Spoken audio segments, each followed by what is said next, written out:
하늘의 평안을 다 누리시길 주님의 이름으로 축원드립니다. 예수 그리스도 이름으로 하나님 말씀 증거하도록 하겠습니다. 마태복음 5장 17절에서 20절까지 말씀, 17절에서 20절까지 말씀 저와 함께 읽도록 하겠습니다. 17절부터 20절 한 목소리 읽겠습니다. 시작. 내가 율법이나 선지자나 폐하러 온 줄로 생각지 말라. 폐하러 온 것이 아니요 완전케 하려 함이로라.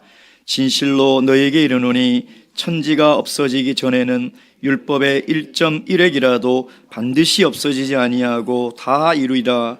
그러므로 누구든지 이 계명 중에 지극히 작은 것 하나라도 버리고 또 그같이 사람을 가르치는 자는 천국에서 지극히 작다 일컬음을 받을 것이요 누구든지 이를 행하며 가르치는 자는 천국에서 크다 일컬음을 받으리라.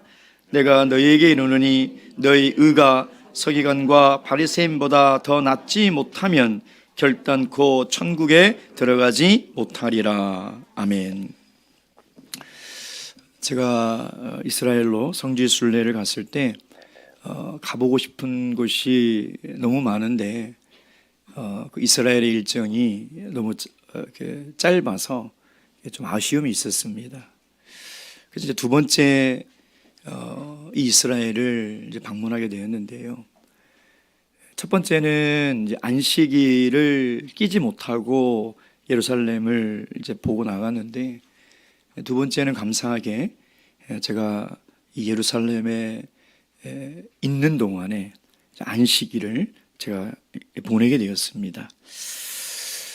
그래서 유대인은 안식일을 도대체 어떻게 보내나 이제 굉장히 궁금하더라고요. 책이나 자료를 통해서는 봤지만 실제 그들이 어떻게 지내는가 궁금해서 회당을 찾아가기도 하고, 물론 문전박대 당하고 쫓겨났지만은 바깥에서 이렇게 지켜보기도 하고, 또 예배가 끝나면 저들은 뭐 할까 끝났더니 다 같이 소풍 가듯이 회당 앞에 나와서 싸운 도시락을 함께 나누고, 또 기타를 들고 히브리어로 찬양을 한 1시간을 하는데요. 저는 유대인들은 굉장히 경건하게 찬양을 할 줄 알았는데 저는 그때 히브리어 찬양을 들으면서 굉장히 신선한 감동과 충격을 받았습니다. 너무 적극적으로 춤을 추면서 하나님을 찬양을 하더라고요. 굉장히 신선한 이제 충격을 받았는데, 그 중에 가장 기억에 남는 게 뭐냐면 안식일이 시작되는 이제 저녁이었어요. 저녁을 먹기 전에 시간이 좀 나서 청년들과 함께 일반 주택가를 거닐게 되었습니다. 걸어가고 있는데 저쪽 2층에서 저희를 부르는 것 같은 소리가 들리는 거예요. 왜 우리를 부르지? 근데 자꾸 우리를 부르는데 하는 말이 좀 와서 도와줄 수 없겠느냐. 뭔데 우리 이방인들에게 도와달라고 할까. 그래서 글로 이제 2층으로 올라갔습니다. 올라갔는데 온 집안이 깜깜한 암흑 속에 있는데 사람들이 꽤 많이 있는 것처럼 보여요. 이게 흐릿흐릿하게 보여요. 순간 이들이 지금 안식일이 되기 때문에 불을 켜지 못해서 그러는구나. 아니나 다를까 저 전등 스위치를 좀 올려달라는 거예요. 그래서 딱 올려주니까 굉장히 많은 가족들이 환하게 웃으면서 이제는 살았다라는 표정으로 굉장히 감사를 이야기하면서 저희들에게 너무 고맙다 하는 얘기를 듣고 거길 나왔습니다. 유대인들은 지금도요, 이렇게 율법에 얽매여서 굉장히 불편한 삶을 삽니다. 이 안식일 날 호텔에 가면 이 엘리베이터가 모든 층을 다 섭니다. 그러니까 안식일 전용 엘리베이터가 있어요. 관광객 엘리베이터가 따로 있고 1층 열렸다 닫혔다. 왜냐하면 버튼을 누를 수 없기 때문에 모든 층을 다 섰다가 열었다 닫았다가, 그리고 각 가정의 모든 가전제품은 다 세팅이 되어 있어요. 밥솥이고 세탁기고 TV고. 그래서 안식일은 다 이 타이머가 세팅이 되어 있어서 자동으로 작동이 돼야 되는데 가끔씩 고장을 나면 이렇게 낭패를 당하는 경우가 있다는 것이죠. 그들은 지금도 율법을 문자 그대로 자구에 묶여서 이 안식일을 지키며 살아가고 있다는 것이죠. 여러분, 우리는 저번 시간에 예수 그리스도와 율법의 관계가 어떤 관계냐, 예수 그리스도와 구약의 관계가 어떤 관계냐를 살펴보았습니다. 근데 왜 예수님께서 이 말씀을 하시냐면 두 가지 이유가 있는 거예요. 예수님에 대한 오해가 있었죠. 율법을 폐하러 왔구나. 그것이 아니라는 것을 예수님은 밝혀야 되는 것입니다. 두 번째 이유는 예수님이 율법을 폐하러 오지 않으시고 구약을 폐하러 오지 않았다면, 그렇다면 오늘 예수 그리스도를 통하여 거듭난 그리스도인들은 도대체 율법과 어떤 관계에 있느냐는 것이죠. 예수님은 그것을 설명하기 위해서 오늘 이 말씀을 하고 계시는 거예요. 왜냐하면 21절부터 예수님의 그 교훈들을 우리가 정말 이해하려면 오늘 이 말씀을, 저번부터 하는 이 말씀, 다음 시간까지의 말씀을 우리가 잘 이해를 해야 주님이 왜 우리에게 이런 말씀을 하셨는지를 우리가 깨닫게 된다는 것입니다. 20절의 말씀을 우리가 결코 소홀히 넘겨서는 안 돼요. 두렵고 부담스러운 말씀이지만 주님이 하신 말씀이고 오늘 우리에게 하신 말씀으로 믿을 때에 분명히 거기에는 해답이 있다는 것입니다. 그래서 오늘 두 번째는, 그렇다면 그리스도인과 율법은 도대체 어떤 관계에 있냐니, 그리스도인과 이 구약은 어떤 관계에 있는가, 그것을 한번 살펴보도록 하겠습니다. 19절 말씀 다시 읽도록 하겠습니다. 19절 말씀 시작. 그러므로 누구든지 이 계명 중에 지극히 작은 것 하나라도 버리고 또 그같이 사람을 가르치는 자는 천국에서 지극히 작다 일컬음을 받을 것이요 누구든지 이를 행하며 가르치는 자는 천국에서 크다 일컬음을 받으리라. 그러므로라는 이 말은 율법의 1.1획도 변경할 수 없고 천지가 없어지기 전에는 사라지지 않기 때문에 예수님은 율법을 폐하러 온 것이 아니라 성취하러 왔다. 그러므로 그리스도인들은 이제 어떻게 살아야 되는지 아느냐? 그걸 설명하는 거예요.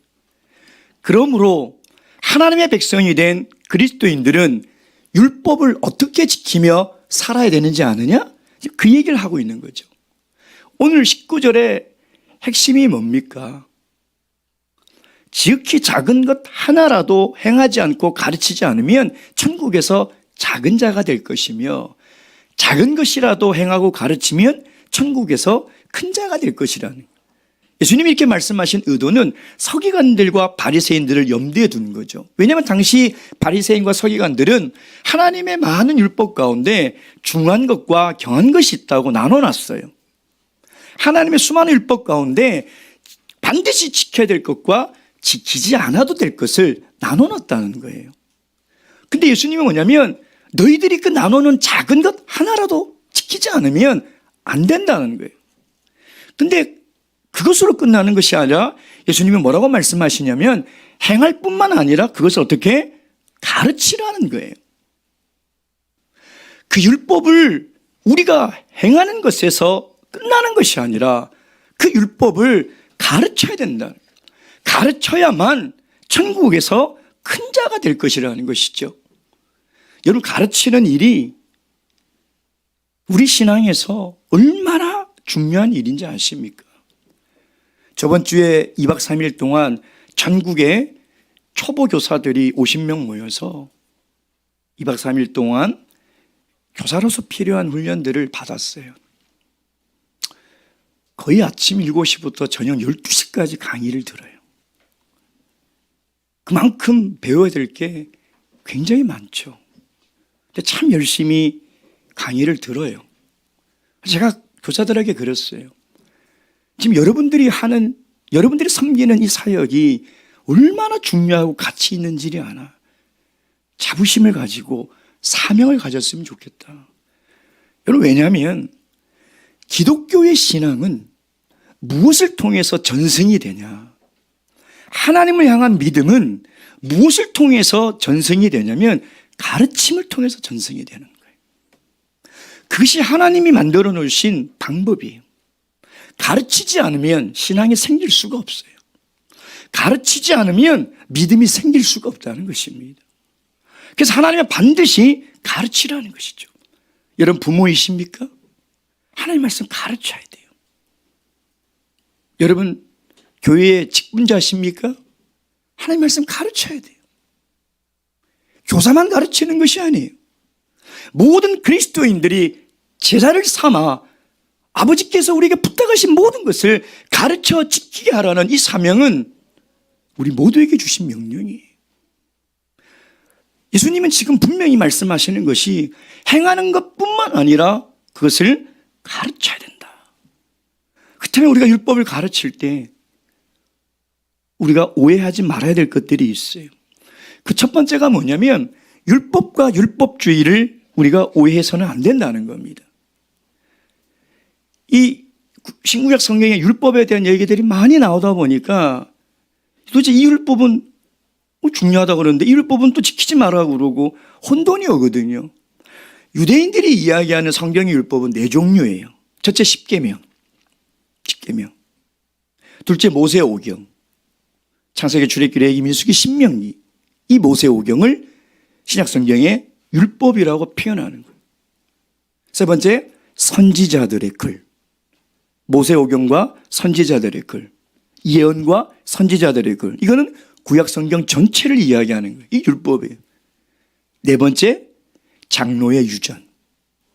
이 네 개를 다 율법이라고 하는 거예요. 근데 이 율법에 대한 이해가 없으면 율법과 율법주의를 혼돈하게 된다. 마치 그 당시 예수 그리스도를 오해하듯이 율법에 대한 오해를 하게 된다는 것입니다. 여러분, 이 율법에서 가장 큰 계명, 어쩌면 헌법과도 같은 것이 뭐냐면 십계명이에요. 여러분, 십계명 보세요. 십계명을 어떻게 지켜라라는 규칙과 세부 법률이 있습니까? 없어요. 없다니까요. 그러면 그 큰 하나님의 그 계명을 오고 오는 수천 년 동안 오고 오는 이 사람들이 각자의 나라와 각자의 삶에서 어떻게 적용해야 되는가, 이게 큰 문제라는 거죠. 유대인들도 그것이 문제였어요. 예를 들면 안식일을 기억하여 거룩히 지키라. 도대체 거룩히 지키는 것이 무엇입니까? 모든 일을 멈추어라. 도대체 일에 대한 정의가 어디까지냐 이 말이에요. 그걸 정하는 사람이 서기관들이에요. 그래서 안식일을 지키는 것에 대해서 수백 가지를 규칙을 만들어 놓는 거죠. 왜? 시대마다 상황이 다르기 때문에. 그걸 만들어 놓는 거예요, 서기관들이. 그러니까 늘 논쟁이 붙는 것이 뭐냐면 십계명을 가지고 논쟁이 붙는 것이 아니라 대부분 장로의 유전들, 서기관들이나 랍비들이 만들어 놓은 그 큰 계명을 어떻게 적용할 것인가에 대한 그 의견들이 다르기 때문에 예수님과 충돌이 일어나는 거죠. 일에 대한 정의를 도대체 어떻게 할 거냐는 거예요. 실제로 유대인들이 이 옷 수선하는 이 사람이 안식일 날 깜빡 잊고 옷을 입고 나갔는데 바늘이 꽂혀 있었던 거예요. 그래서 너 안식일을 어겼다. 잡혀갔어요. 일을 했다는 거예요. 바늘을 꼽은 행위가 일을 했다는 거예요. 그리고 틀니를 끼는 것도 일이다. 그래서 틀니를 낀 사람들은 안식일로 회당 갈 때 틀니를 끼고 가면 안 돼요. 틀니 끼고 가면 안식일을 범하는 거예요.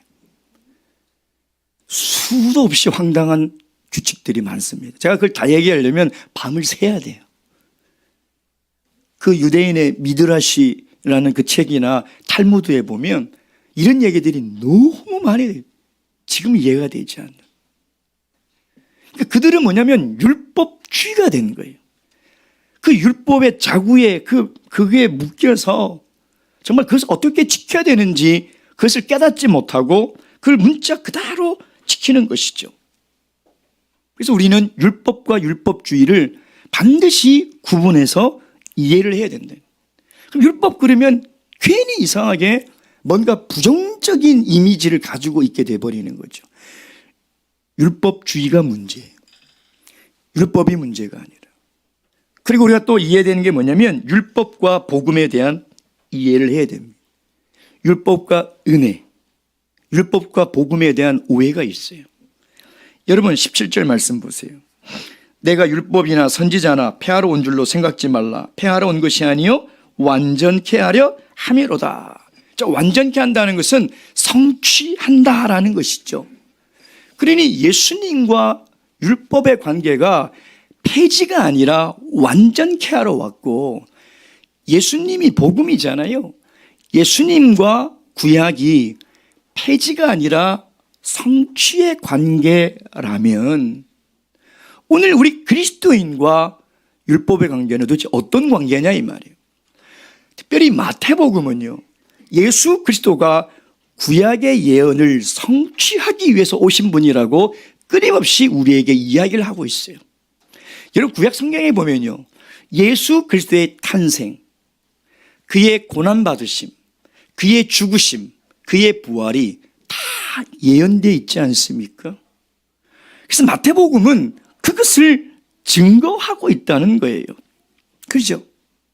그래서 신약 성경은 구약 성경을 무용지물로 만드는 것이 아니에요. 복음은 율법을 무용지물로 만드는 것이 아니라는 것입니다. 여러분 한번 생각해 보세요. 만약에 초대교회 성도들이 구약의 말씀을 부인하고 율법을 믿지 않았다면 왜 그들이 구약과 신약을 통틀어서 한 권의 정경이라고 결정을 했겠냐 이 말이에요. 왜 그랬을까요? 구약이 필요하기 때문에. 여러분 구약이라는 빛을 비추지 않으면 신약을 절대 이해할 수가 없어요. 율법의 빛을 비추지 않으면 복음을 절대 이해할 수가 없어요. 예를 들어 레위기를 이해하지 못한다?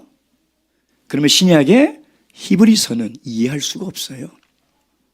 아무리 읽어도 이해가 안 돼요. 반드시 구약의 레위기의 빛을 통해서 그 히브리서를 비춰야 그 말씀이 무슨 말씀인지를 이해할 수 있는 거예요. 그러니 여러분 이 구약의 복음이 우리 그리스도인과 어떤 관계냐 이 말이에요. 한 가지 더 얘기해 봅시다. 복음의 핵심, 신약 성경의 핵심은 십자가죠. 그렇죠? 여러분 십자가의 의미가 뭘까요? 십자가의 의미가 뭘까라고 우리가 생각할 때 만약 율법이 없으면 십자가를 이해할 수가 없어요. 내가 율법을 깨닫지 못하고는 십자가의 진정한 의미를 깨닫지 못하는 거예요. 많은 사람들이 십자가를 감정적으로, 감성적인 관점으로 바라봅니다. 십자가, 수치와 고난과 멸시와 죽음의 상징. 그래서 예수님이 나 때문에 저렇게 힘들게 십자가를 지셨구나. 그 주님의 고통과 죽음에 대한 그 연민, 그 눈물을 흘리면서 내 완악한 마음이 깨어지고 그리고 회개를 했다라고 얘기해요. 그건 십자가의 의미를, 진정한 십자가의 의미를 깨닫지 못하는 것입니다. 십자가는 그런 의미가 아니에요. 여러분 십자가의 진정한 의미가 무엇일까요?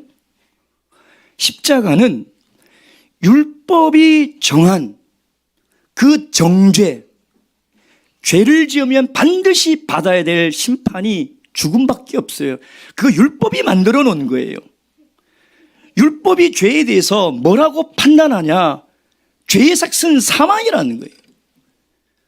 그래서 예수님이 십자가를 지신 것은 율법으로 말미암아 정죄를 받으셔서 그 율법의 심판에 따라 십자가에서 죽으시는 거예요. 율법을 성취하기 위해서, 율법을 완성하기 위해서 십자가에서 죽으신 거예요. 다시 얘기하면 나는 죄만 짓는데 예수님이 죽으신 거란. 나는 죄를 짓고 예수님이 죽으셨다는. 그게 십자가의 진정한 의미예요. 근데 율법의 그 두려움, 여러분 죄를 가지고 율법 앞에 서면요, 죄가 얼마나 무서운 것이고 죄가 얼마나 파괴력이 있는지 여러분 그걸 깨달아야 십자가를 깨달을 수 있어요. 내 죄가 얼마나 깊은지를 진솔하게 바라봐야 그리스도의 십자가의 은혜가 얼마나 위대한지를 깨달을 수 있지, 감정적으로 주님께서 고통당하는 모습을 보고 눈물을 흘리고 아프시겠다, 그 감정으로는 절대 십자가의 은혜를 우리가 깨달을 수 없는 거예요. 그래서 우리에게 율법이 필요한 거예요. 율법을 알아야 돼요. 율법 때문에 예수님께서 십자가를 지시고 돌아가셨다는 것이죠. 여러분 한 걸음 더 나가서 생각해 볼까요?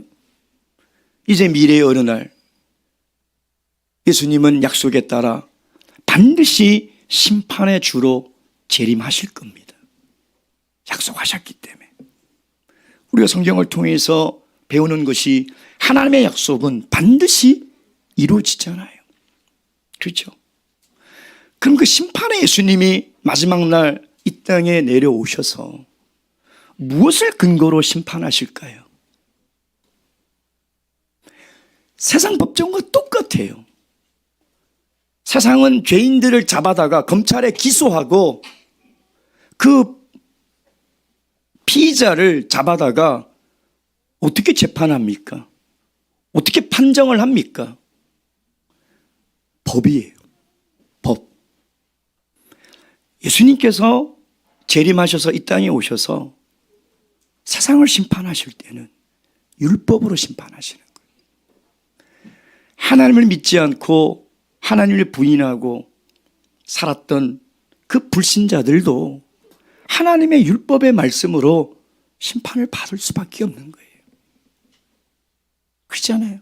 하나님이 뭐로 우리에게 심판하시겠습니까? 그럼 이제 정말 중요한 질문이 남았어요. 그럼 그리스도인들은 뭐로 심판을 받을까요? 그리스도인들은 무엇으로 심판을 받을까요? 똑같이 율법으로 심판을 받는다. 20절 말씀 보세요. 내가 너에게 이르노니 너희 의가 서기관과, 여기서 너희는 누굽니까? 지금 산상수훈의 말씀을 듣고 있는 수많은 하나님의 백성이고 제자들이잖아요. 뭐라고 얘기하고 있어요? 더 낫지 못하면 결단코 천국에 들어가지 못하리라. 그러니 그리스도인의 그 의를 예수님께서는 무엇으로 심판하시냐? 율법으로 심판하시겠다는 거예요. 율법으로 판단하시겠다는 거예요. 그렇지 않습니까? 예수님께서 지금 그 얘기를 하고 있는 거죠. 우리는 분명히 율법 아래에서 자유를 얻었어요. 우리는 분명히 율법의 행위로는 구원을 얻을 수 없다는 것을 우리는 깨달았습니다. 그렇다고 율법의 의를 이루기 위한 율법의 규범에서조차 우리가 자유로워진 것이 아니라는 거예요. 여러분 그걸 아셔야 돼요. 이걸 혼동을 하시는데, 아까 제가 말씀드린 구약의 4종류의 율법이 있잖아요. 그 구약에 보면 제사법도 있고 의식법도 있고 절기법도 있고 도덕법도 있고 십계명이 있어요. 그러면 율법이 패했다는 것은 의식법이나 절기법이나 제사법이 패해졌다는 것이, 사라졌다는 것이 아니라 예수 그리스도가 십자가에서 이루면서 그 예수 그리스도 안에서 다 성취가 되어버렸다는 거예요. 그래서 우리는 그걸 믿어야 돼요. 이해가 되시죠? 구약의 제사를 드리지 않아도 돼요. 구약의 절기를 지키지 않아도 되고, 부정한 것, 정한 것, 음식 가려서 먹고 안 먹고 할 필요, 그런 의식법 할 필요가 없어요. 그러나 도덕법, 십계명, 이 반드시 지켜야 된다는 거예요. 거기에서조차 우리가 자유를 얻은 것이 아니라는 것이죠. 근데 어떤 사람들은 율법과 이 복음, 율법과 이 은혜를 서로 대립의 관계로 이해를 해서요. 야, 내가 은혜로 구원을 얻었으니 이제 율법을 지킬 필요가 없어. 그냥 교회 다니고 예배 드리고 그러면 천국 가는 거 아니야? 오늘 도대체 예수님의 이 말씀을 우리가 어떻게 받아들여야 되냐 이 말이에요. 예수님의 이 말씀을 우리가 어떻게 이해를 해야 되냐 이 말이에요. 십계명은, 도덕법은 폐하지 않았다는 거예요. 이제 다음 시간부터 우리가 구체적으로 살펴볼 예수님의 이 말씀은요, 정말 우리가 감당이 되지 않는 말씀들이에요. 너무너무 어려운 말씀들. 왜 그 말씀들을 우리에게 지키라고 이야기하셨냐? 왜 그 율법을 지키라고 이야기하셨냐 이 말이에요. 여러분, 율법과 은혜는 상반되는 개념이 아니에요. 율법이 은혜예요. 여러분, 율법이 은혜예요. 여러분, 가만히 생각해 보세요. 하나님이 우리에게 율법을 주신 것은 율법을 지키라고 주신 거예요. 지켜야 돼요. 아니, 나 저거 못 지키니까 나 안 지켜도 돼. 그럼 하나님 왜 율법을 주셨나요? 지켜야 된다니. 큰 율법이나 작은 율법이나 이것은 지켜도 되고 안 지켜도 되고 계명의 순위를 나눠서 랍비들 찾아다니면서 도대체 어느 계명이 큰 계명일까 물어보고 다니면서 큰 계명은 열심히 지키고 작은 계명은 지키지 않는 그런 사람이 돼서는 안 된다는 거예요. 율법을 어떻게 지킵니까? 어떻게 지켜요? 여러분, 우리가 율법 앞에 서면 우리는 좌절감밖에 안 느껴요. 야, 내가 이런 존재구나. 여러분, 율법이 100가지가 있으면 99가지를 지켜도 한 가지를 어기면 뭐라고 그랬습니까? 율법을 어긴 자라고 그랬는데 어느 누구가 율법을 지킬 수 있겠냐 이 말이에요. 그런 율법 앞에 서는 순간 우리는 숨이 턱턱 막히죠. 그래서 우리를 어디로 인도해요? 예수 그리스도의 의로 인도하는 거예요. 아, 내가 율법을 지킬 수 없구나. 지키지 말라는 것이 아니래.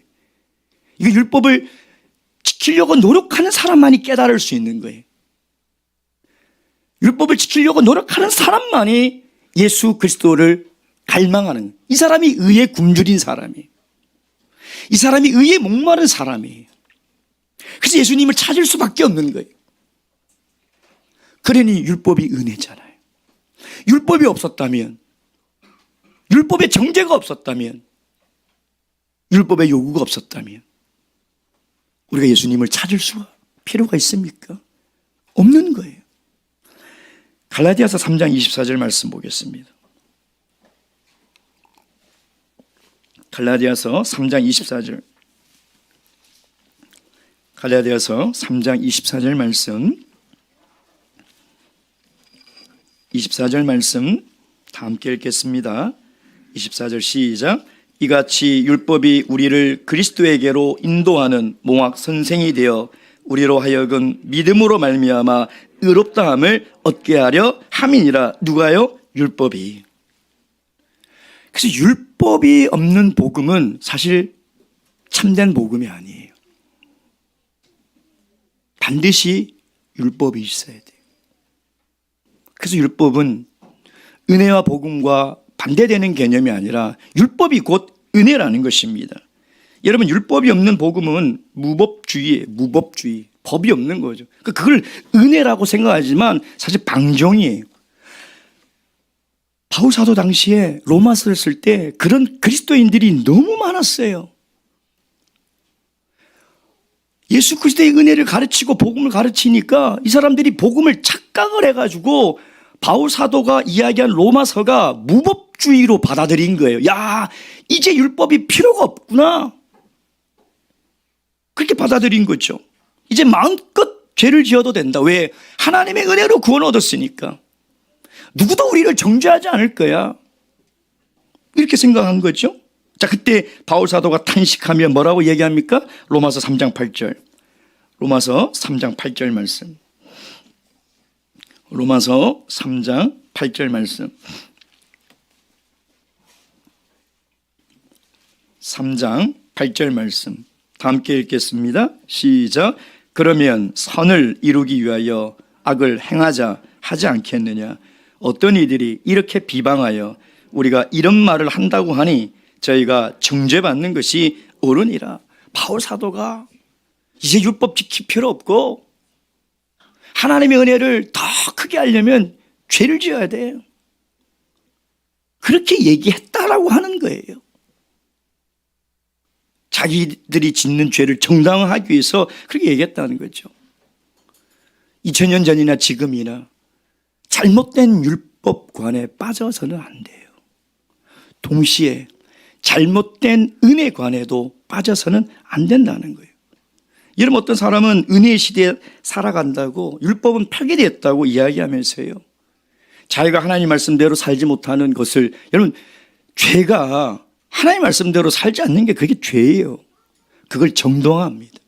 그걸 합리화해요. 하나님의 은혜로 다 용서해 준다는 거죠. 그래서 이런 사람들이 그런 얘기를 하는 거예요. 나는 율법 아래에 있지 않고 은혜 아래에 있다. 여러분, 은혜의 안식일이라는 게 내 마음대로 내 편의대로 안식일을 지키라고 해서 은혜의 안식일이 아니에요, 여러분. 율법의 안식일보다 더 우리가 전심으로 지켜야 되는 것이 은혜의 안식일이에요. 은혜에 대한 잘못된 관념이 우리의 신앙을 병들게 하고 있다는 거예요. 바울이 이 문제를 어떻게 다룹니까, 여러분? 로마서 6장 1절 2절 말씀 보겠습니다. 로마서 6장 1절 2절. 로마서 6장 1절 2절. 1절 2절 함께 읽겠습니다. 시작. 그런즉 우리가 무슨 말하리요? 은혜를 더하게 하려고 죄에 거하겠느냐? 그럴 수 없느니라. 죄에 대하여 죽은 우리가 어찌 그 가운데 더 살리요? 여러분, 하나님이 은혜를 주시고 은혜의 안식일을 주신 이유는 더 열심히 지키라고 주신 거예요. 율법보다 훨씬 높은 수준으로 지키라고 주신 것이지 우리 마음대로 지키라고 주신 것이 아니에요. 여러분, 하나님이 우리에게 은혜를 주신 목적이 뭘까요? 율법을 지키라고 주신 거예요. 여러분, 집에 가서 곰곰이 생각해 보세요. 하나님이 아무 자격도 없고 죄만 짓고 그대로 두면 지옥에 갈 것이 너무나 당연한 우리를 왜 구원하셨나요? 죄밖에 짓지 않는 우리를 왜 예수 그리스도의 피로 우리를 살리셔서 우리를 구원하셨을까요? 예? 왜 죄인 되었을 때 우리를 구원하셨냐 이 말이에요. 하나님의 은혜를 깨달으라는 거죠. 즉 하나님의 사랑을 깨달으라는 거예요. 왜 나 같은 사람에게 이런 은혜를 주셨지? 그럼 하나님의 사랑을 깨달아요. 그리스도의 십자가가 우리를 향한 하나님의 사랑의 확증이라고 그랬잖아요. 그 십자가의 은혜를 통해서 하나님의 사랑을 깨달아요. 그럼 그 사랑을 깨달은 사람은 반드시 하나님을 사랑하며 살아가게 돼 있어요. 율법보다 훨씬 높은 수준이 뭐냐면 하나님을 사랑하는 거예요. 하나님을 사랑하는 거. 그러면 내가 하나님을 사랑하는지 아닌지 어떻게 알 수 있어요? 요한복음 14장 21절 말씀. 요한복음 14장 21절 말씀.